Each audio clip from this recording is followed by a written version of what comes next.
Have you ever wondered how to start a brick and mortar business? Have you ever wondered what are the pros and the cons of a brick and mortar business?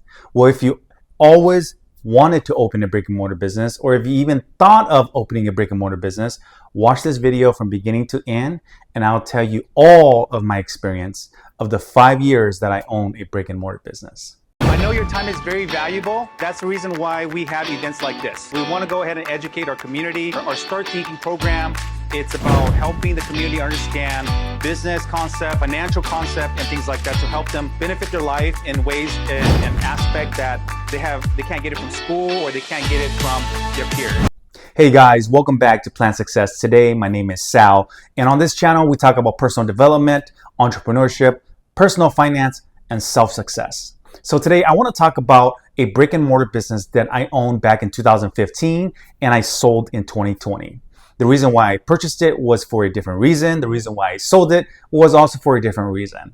And the reason why all this came to be was because I wanted something different. I wanted more in life. So if you're a person that wants a brick and mortar business or wants to launch a storefront business, then you're probably thinking to yourself, why do I want to do it? Should I do it? How much money do I need? How much inventory do I need? Where can I get the inventory from? What kind of tax I have to pay? And probably a million different questions. But in this video, I'm just going to talk to you guys about my personal experience in a brick and mortar business that I owned for 5 years. And I'm going to talk to you guys about the pros and the cons. And from there, you guys can evaluate it based on what fits in your brick and mortar business that you might be launching. So with the pros that I'm going to talk about when I launched my brick and mortar business back in 2015 was that I was looking for an opportunity to get out of my 9-to-5 job. I was working at a local credit union.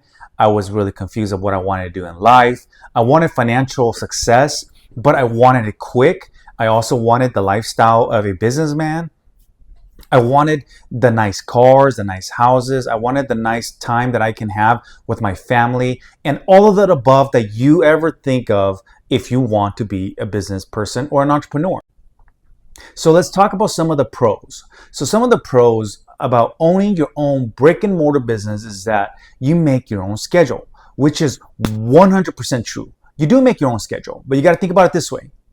When you make your own schedule, you got to set a schedule that best fit your customer's need. So when you first start your brick and mortar business, you got to figure out what best fit your customer's need. And yes, you have your own schedule, but it falls within your customer's realm as well. Number 2 is you are your own boss. You got no boss to talk to. You got no boss to reply back to. You got no boss to make quota. You are your own boss. And you got to make sure that you do well in your business. So there's no string attached. You're never going to be going on sick leave. You're never going to be going on vacation. You're never going to be, trying to figure out, what your boss wants, because you are your own boss. So you better get that in order before you even start a brick and mortar business.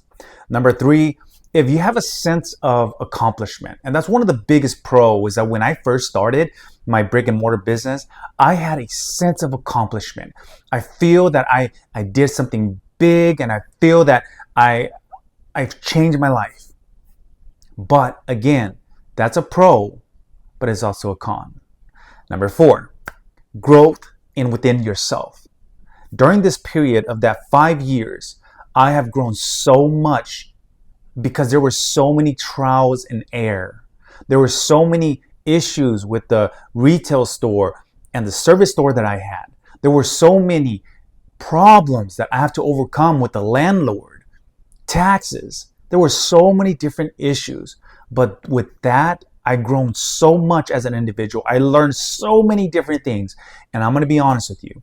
If you're an entrepreneur, the best way to learn is to fail over and over again and get back up and keep doing it. Because the more time you do it, the better you're going to become. The more knowledge you're going to absorb and the more knowledge you will apply, because you don't want ever that problem or that issue to ever come back again.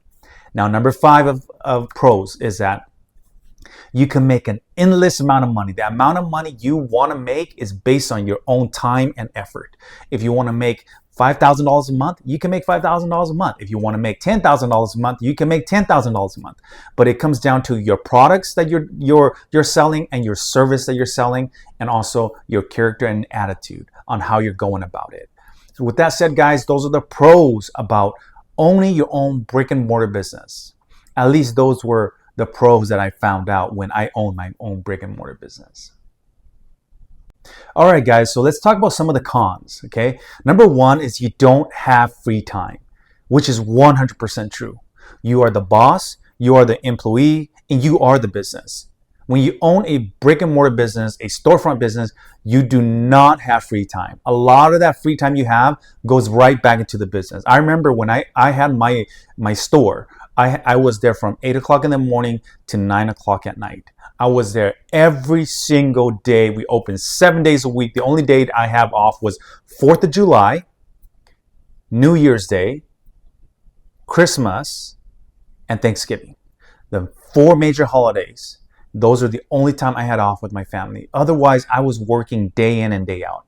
And that's one of the biggest cons, and one of the biggest reasons why I do not like brick and mortar business. Number two is that if you don't work, you don't have money. You're your own boss. You're also your own employee. So if you don't push products, you don't push service, don't expect money to be there at the end of the month. So it goes hand in hand.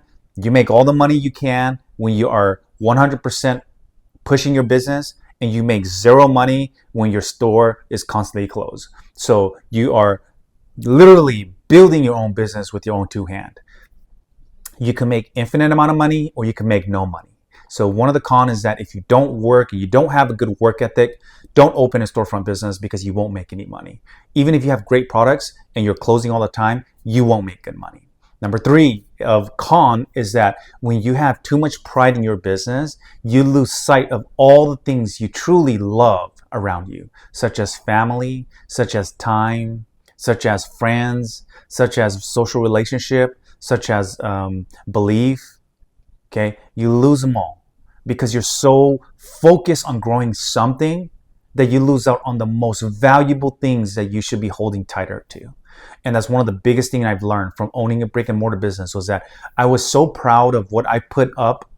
I was so proud of what I raised. I was so proud of what I built that I left everything else that I should be working for behind because I wanted to build my business. So that's something that you need to think about as well. Number four is that we make mistakes. That's one of the biggest cons, is that you make mistakes, but it's also a pro, because every mistake you make as an entrepreneur, you know that it is the opportunity to learn something different. So take advantage of it, make the mistake, and learn from it. Remember, if you're not making any mistakes and you're not learning from the mistakes that you made, then chances are you're not growing personally. Number five is sacrificing your life. And I did. I sacrificed 5 years of my life to this brick and mortar business. Do I regret it? Absolutely not. I do not regret it. Okay. Could I have done it different? 100% yes, I could have done it different, because my mind has changed. My mind grew from when I was 29 years old to 34 years old. Okay. That period of my life was so hard because I was grinding and I was in the grit and I was working hard and I was pushing my business to the max. And I didn't have time with my family. And that's the sacrifice of my life. I sacrificed my family. I sacrificed my faith. I sacrificed my belief in my friends and family and my kids. I sacrificed so much, even myself. I sacrificed myself for my business. And I'm going to be honest, as an entrepreneur, you have to value certain things before your business. And I know you're an entrepreneur. It's like, how can you say that? And the reason why I'm saying that is because I've gone through personal experience. Again, that's just me. Your story may be different, but my personal experience is that I will never, ever put a business in front of my family. I will never, ever put a business in front of my faith. Okay. You have to have both of those before you start your business, because without faith and family, why are you building the business for? You build it so that you can enjoy time with your family and you can bless other people. That's just how the process of building a strong, successful business means. But again, that's just my personal perspective, guys. I hope you guys get a lot out of this video. Take care. We'll see you guys next time. If you guys don't mind, click the thumbs up, the subscribe button, and see you in my next video. Take care, guys.